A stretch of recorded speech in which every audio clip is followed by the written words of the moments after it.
Salut à tous, j'espère que vous allez bien. Nouvelle vidéo point crypto, ça faisait un moment que je l'avais pas fait sur ma chaîne, mais voilà, j'en ai parlé dans mon canal Telegram hier en promettant de faire une vidéo point crypto aujourd'hui. Donc voilà, je me lance et donc il me reste à peu près 20 minutes pour faire la vidéo puisque j'ai un call avec les darons du biz.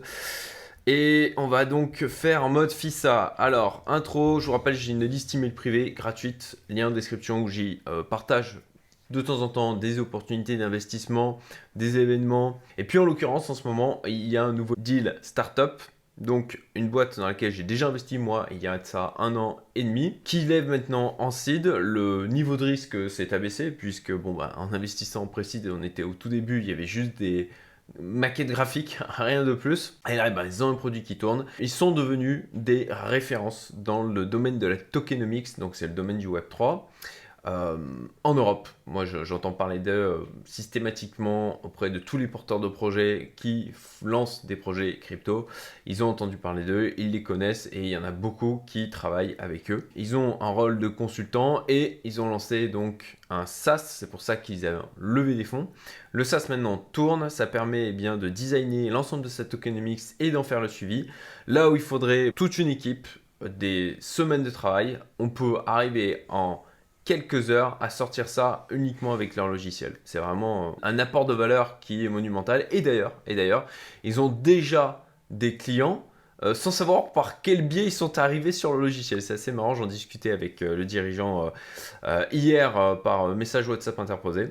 Et bon voilà, si ça t'intéresse, je vais refaire une communication sur ce deal s'il reste de la place cette semaine.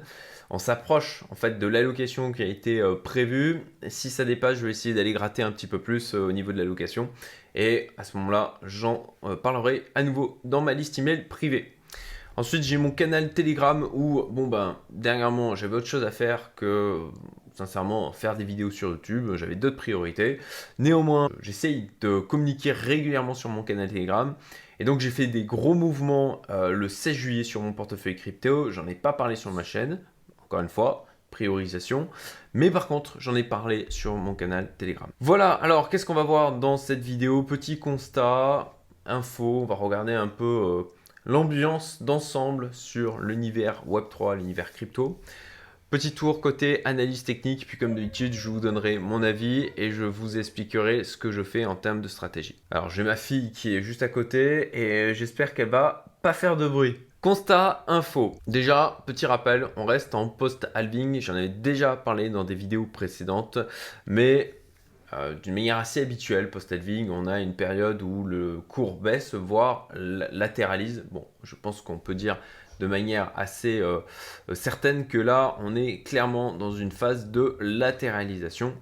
Depuis donc le halving qui est intervenu le 19 avril, si je ne me trompe pas. Les ETF ETH qui sont sortis et donc disponibles au trading. Et puis comme vous le voyez, en fait, ça dégorge du côté de Grayscale. Ils avaient essayé de mettre en place une stratégie pour limiter les outflows. Et ça ne fonctionne pas.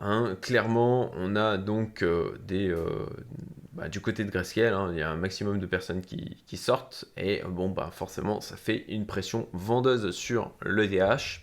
Néanmoins, on va en parler un petit peu plus loin en termes d'analyse technique côté ETH, on ne peut pas dire que ce soit extraordinaire. Les inflows côté BTC par contre qui restent positifs. Donc nous sommes le 30 juillet au moment où je tourne cette vidéo, comme vous le voyez ici.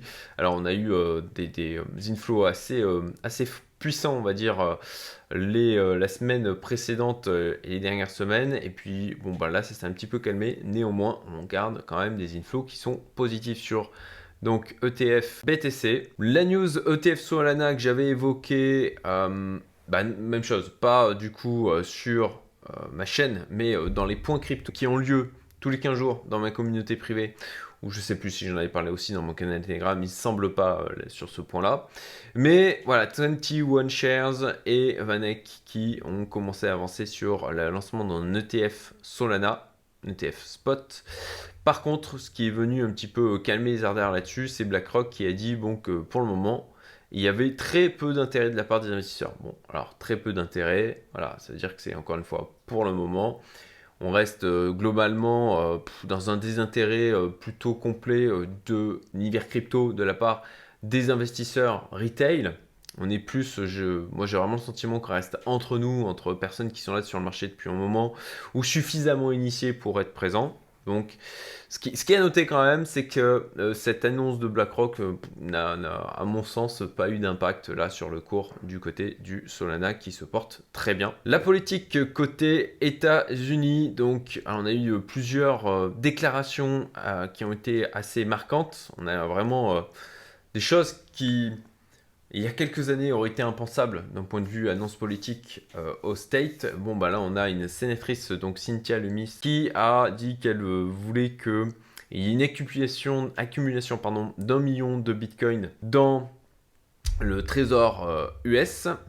On a eu donc Robert Kennedy Jr. qui, lui aussi, s'est prononcé pour accumuler du bitcoin.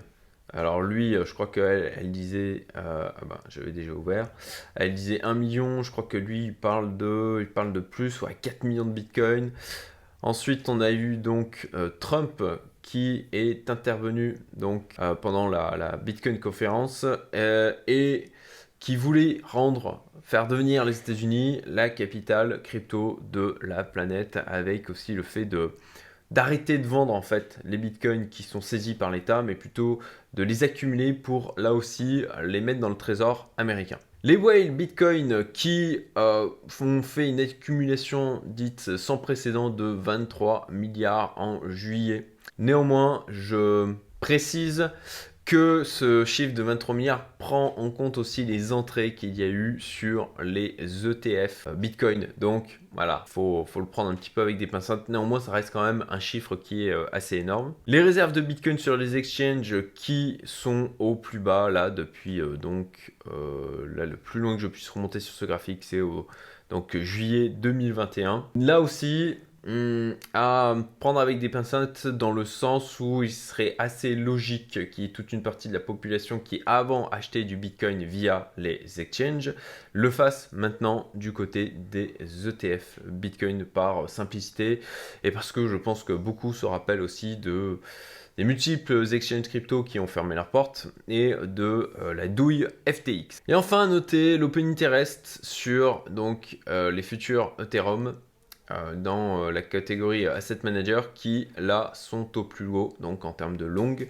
Et ça c'est plutôt intéressant parce que du côté de l'ETH graphiquement c'est pas folichon, mais c'est voilà, de voir que quand même les asset managers sont massivement longues sur l'ETH, je trouve que c'est quelque chose qui est plutôt positif. Voilà pour la partie constat info. Maintenant on va se tourner du côté des graphiques. Alors, on va faire ça assez rapidement parce qu'encore une fois, il ne me reste pas beaucoup de temps, j'ai 10 minutes devant moi. Donc du côté du Bitcoin, bon, on a touché les 70 000, il me semble, hier. Là, on est redescendu autour des 66 000. Bon, on reste haussier en daily. Néanmoins, ici, il y a des prises de profit, ou en tout cas des gens qui décident de larguer une partie de leur bag sur le haut du range, c'est rien d'anormal pour moi. Si on dézoome, qu'on passe en weekly, et je pense que c'est encore plus probant en monthly. Alors là, en weekly, comme vous voyez, j'avais dessiné cette droite de tendance, il y a de ça depuis un moment. Donc on a eu un faux breakout baissier. Et on a donc réintégré le range et on reste du coup au-dessus de cette droite de tendance. Si on passe en monthly, alors là je trouve que graphiquement c'est encore mieux. Voilà. Donc on est quasiment à la clôture, on est le 30 juillet. Mais bon, on a pour moi une compression qui est en train de se faire. Et ma foi, en monthly, difficile de se dire qu'on n'est pas haussier, qu'on reste pas haussier sur le Bitcoin. Néanmoins, pour ma part, si je repasse en daily, voilà, je me méfiais potentiellement de partir à la baisse. Je pense que c'est toujours une possibilité, même si ce n'est pas mon scénario principal, je me méfie de ça. J'ai pris des dispositions aussi par rapport à ça, puisque, je vais en parler un peu après, j'en ai parlé rapidement là sur la partie communauté sur YouTube.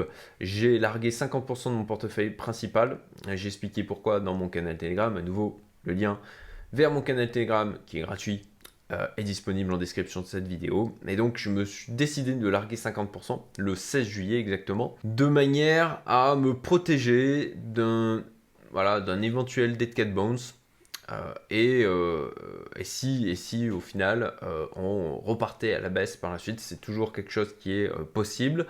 Non pas que j'en ai envie, bien évidemment. Ça a été sincèrement dur, vraiment très dur de vendre à ce moment-là. Parce que bon bah on repartait à la hausse, mais bon bah vous savez comment ça fonctionne, hein. C'est quand on est euphorique qu'il faut vendre et c'est quand on a peur qu'il faut acheter.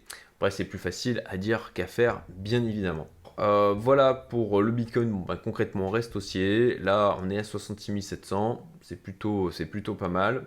Après, on va voir un petit peu comment ça se profile. Je pense que si on casse les 72 000, on peut. J'ai le sentiment, moi, que la zone de résistance va être assez difficile à passer. Peut-être assez difficile à passer avec pas mal de gens qui se sont fait balader là pendant plusieurs mois dans ce range, qui a fatigué beaucoup de personnes, qui trouvent le temps long, et des gens qui pourraient se dire, ah ben tiens, on retourne enfin en haut du range, j'ai loupé la possibilité de vendre les dernières fois, ah ben peut-être que là, je vais me protéger, je vais vendre une partie de mon portefeuille. Mais par contre, à partir du moment où on cassera les 72 000, je crois que ça peut se mettre à accélérer assez violemment.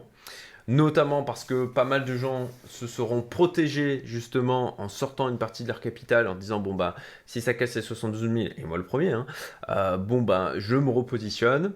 Donc moi dans ma stratégie j'en parle un petit peu plus loin par rapport à un scénario d'accélération forte en cassant les 72 000.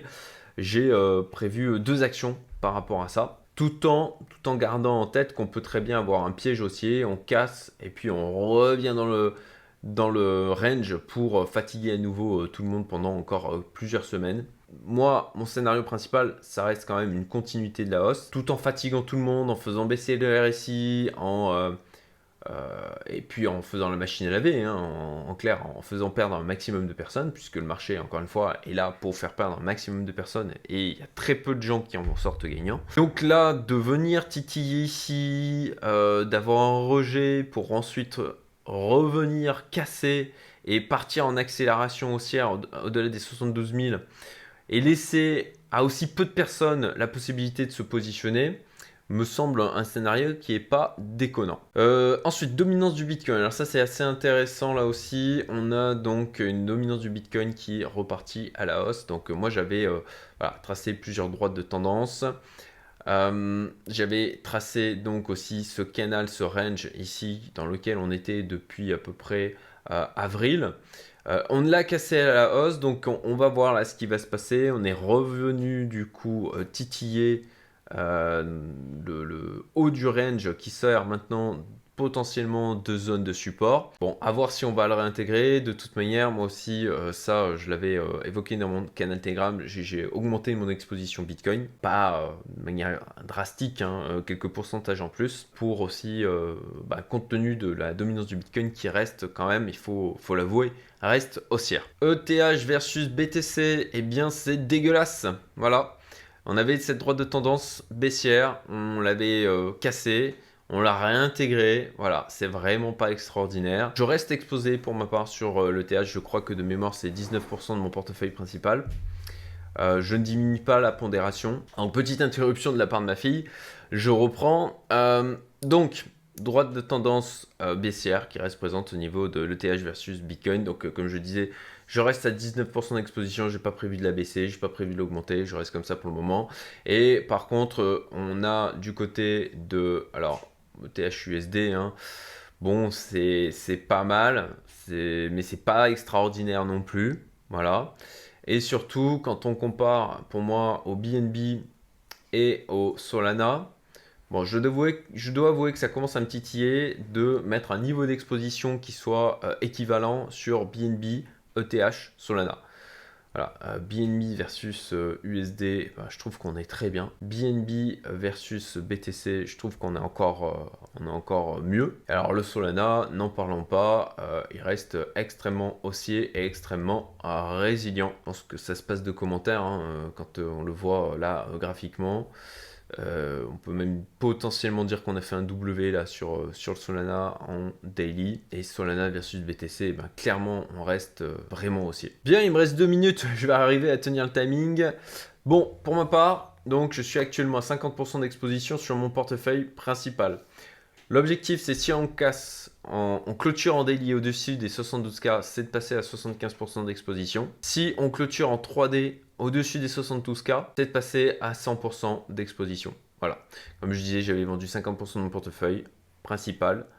Le 16 juillet au matin, on était un peu, voilà, ouais, on était au-dessus entre les 64 000 et 65 000 hein, de mémoire. Maintenant, bon, ben, plus qu'à attendre. Pour ma part, j'ai ma stratégie de formuler. Et puis, ben, si vous voulez vous partager ce que vous faites, n'hésitez pas à le mettre en commentaire. Je les regarde absolument tous. Et bon, ben, j'y réponds quand il y a des questions ou quand ça me semble pertinent. Je vous souhaite une excellente journée et je vous dis à très bientôt. Salut à tous.